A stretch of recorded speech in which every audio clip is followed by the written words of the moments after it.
Good morning students. Let us start next part. France abolishes monarchy and becomes a republic.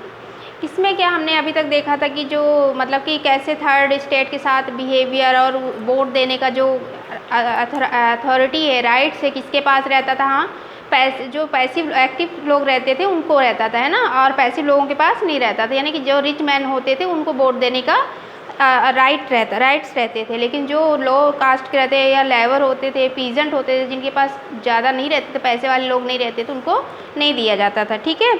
और वहाँ पे हमने ये भी देखा था कि लुइस जो 16 था उसने एक्सेप्ट कर लिया था नेशनल असेंबली को, है ना।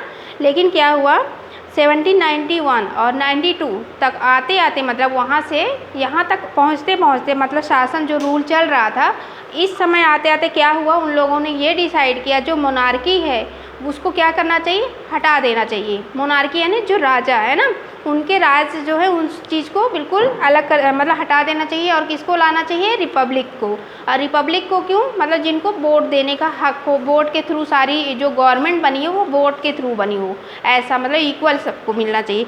ठीक इसी के लिए मतलब यहाँ पे ये संघर्ष जो चल रहा था तो इसीलिए चल रहा था। तो नेक्स्ट हम चलते हैं इसी टॉपिक में, अब देखेंगे कि किस तरह से ये मोनार्की को हटाने के लिए कि मतलब सोचा गया, फिर हुआ क्या, इसमें सारी कंडीशंस ना।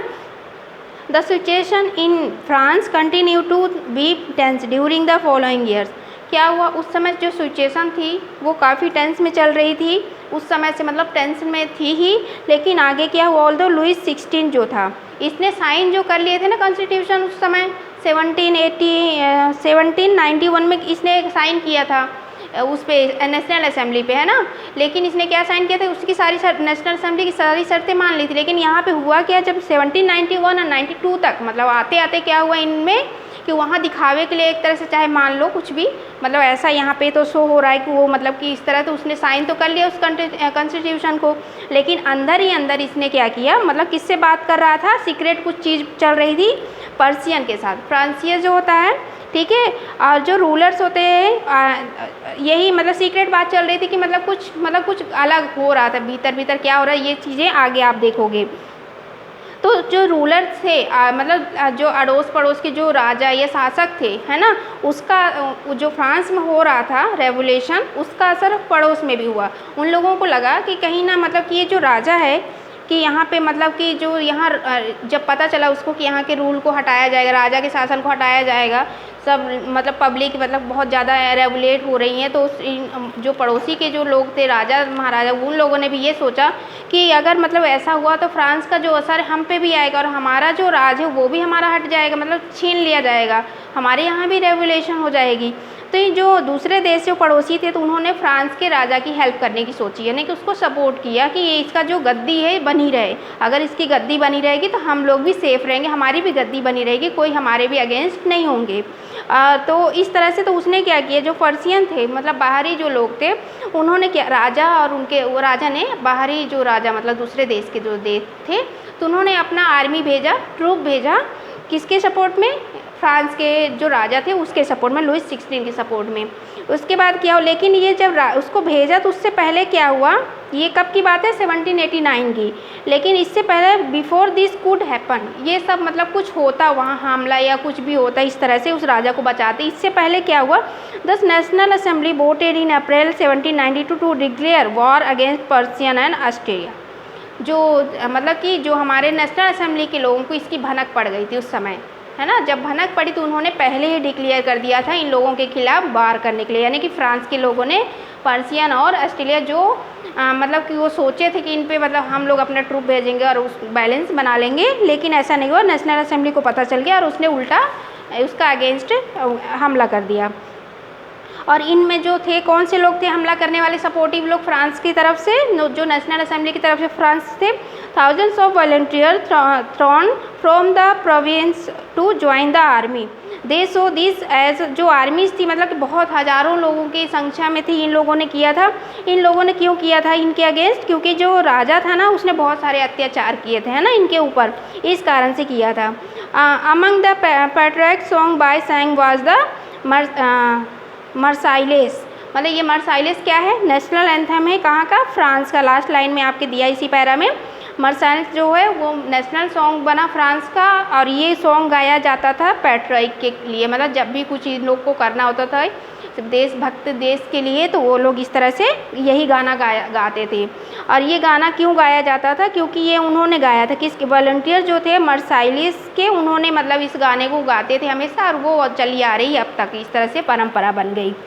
और ये वॉलंटियर्स कौन होते हैं, जो अपनी इच्छा से सेवा करते हैं ना देश की, या जिन किसी की भी सेवा करो तो वो अपनी इच्छा से जो स्वयं देशभक्ति के भाव में आके मतलब फीलिंग्स को लेके करता है, तो इनको वॉलंटियर्स कहते हैं।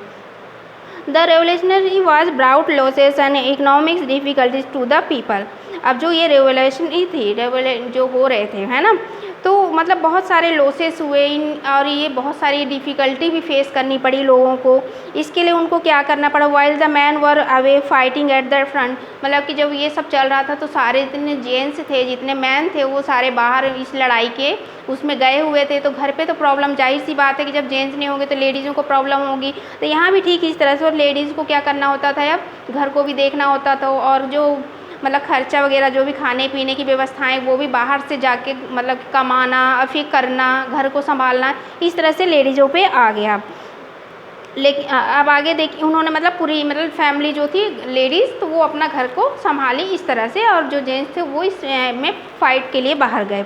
Large section of the population, जो large section of the population था है ना, इनको क्या लगा कि जो ये रेवोल्यूशन है इसको हमको आगे बढ़ाना पड़ेगा। क्यों लगा ऐसा, जब क्योंकि इन्होंने मतलब जो इन्होंने बनाया था कि 1791 में हमने पढ़ा था ना एक्टिव और पैसिव, यानी एक्टिव में कौन लोग होते थे, जो रिच मैन होते थे, और पैसिव में जो लोअर कास्ट होते थे, लेबर होते थे, या पीजेंट जिनके पास मतलब ज़मीन है और नहीं भी अगर है तो बहुत ही कम मात्रा में होती थी। इस तरह से जो टैक्स पे नहीं कर पाते थे, लेकिन उन पे ज़्यादा बजट पे करने के लिए होता था, और रिच मैन को नहीं करना होता था।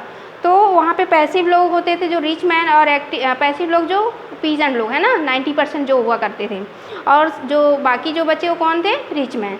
तो इसमें क्या हुआ था, उनको वोट देने का हक था, लेकिन जो लोअर जो 90% लोग थे इनको वोट देने के लिए तो हक नहीं था।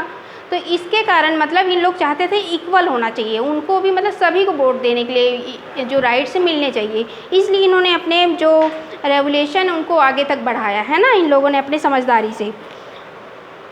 और ये इसमें चाहते थे कि बिल्कुल कि जो मोनार्की है बिल्कुल इसका वो ख़त्म हो जाए एकदम से, सभी लोग वो बराबर मतलब इक्वली मतलब सभी वोट दें, और सभी को मतलब ये चीज़ मिलना चाहिए, और सभी के सपोर्ट से कोई भी रिपब्लिक गवर्नमेंट तैयार हो। The members of the Jacob belong mainly to the less prosperous section of society। मतलब ये जो मेंबर्स हैं ना जैकोबियन क्लब्स के, वो कहाँ से मतलब होते थे, ये बहुत ही काफ़ी जो गरीब होते थे, गरीब तबके के लोग होते थे, जो जिनमें से स्मॉल शॉपकीपर, जो छोटे छोटे शॉपकीपर्स हुआ करते थे, आर्टिसियंस हुआ करते थे, शू मेकर जैसे आर्टिसियंस कौन से, शू मेकर, और pastry cooks, watch makers, printer, as well as servants and daily wages workers हुआ करते थे। ठीक है, और इसके पहले जो यहाँ पे हमने मतलब यहाँ पे जो हमने पिछला पार्ट पढ़ा था, इसमें अभी इसके ऊपर वाले पैराग्राफ, इसमें वुमेन जो वो उनके भी सोच में बदलाव आने लगा था, इसको भी थोड़ा सा ध्यान रखिए, ऊपर बताना भूल गए थे कि मतलब वुमेन्स भी इसमें अपने अपने डिमांड जो थे और अपने थॉट्स बताने लग गए थे। यहाँ पे इतना मतलब वुमेन के अंदर भी चीज़ें एक्टिव हो गई थी, वो लोग भी है ना। इसके आगे चलते हैं। There leaders was Maximilien Robespierre जो थे, ये कौन थे, लीडर थे किसके, जो जैकोबियन क्लब थे इनके लीडर्स, यानी मेन मेंबर इनके लीडर यही थे है ना। A large group among the Jacobins decided to start wearing long stripe trouser similar to those worn by dock workers. अब यहाँ पे क्या हुआ कि जो ये जैकोबियन मेंबर्स के लोग थे, इन्होंने डिसाइड किया कि हम किस तरह के कपड़े पहनेंगे, स्ट्राइप टाइप के स्ट्राइप ट्राउजर पहनेंगे, जैसे कि यहाँ पे पिक्चर में दिया गया है ना, ये पिक्चर में इस तरह से इन्होंने डिसाइड किया। जैकोबियन क्लब के जो मेंबर थे इस तरह की जो लाइनिंग है ना, ये पैंट जैसे दिख रहा है, तो इस तरह के कपड़ा पहनने का डिसीजन लिया। ये क्यों लिया गया, क्योंकि ये दिखाना चाहते थे कि हम जैकोबियन जितने मेंबर हैं, हम जैकोबियन के क्लब के मेंबर से, ये दिखाने के लिए, प्लस ये भी कि जो नीव रिचेस थे उन लोगों से भी अलग दिखना चाहते थे, इसलिए इन लोगों ने मतलब कि इस तरह के ड्रेसेस डिसाइड किए पहनने के लिए। और ये नी ब्रीचेस कौन होते थे? जो रिच मैन होते थे। जो रिच मैन होते थे वो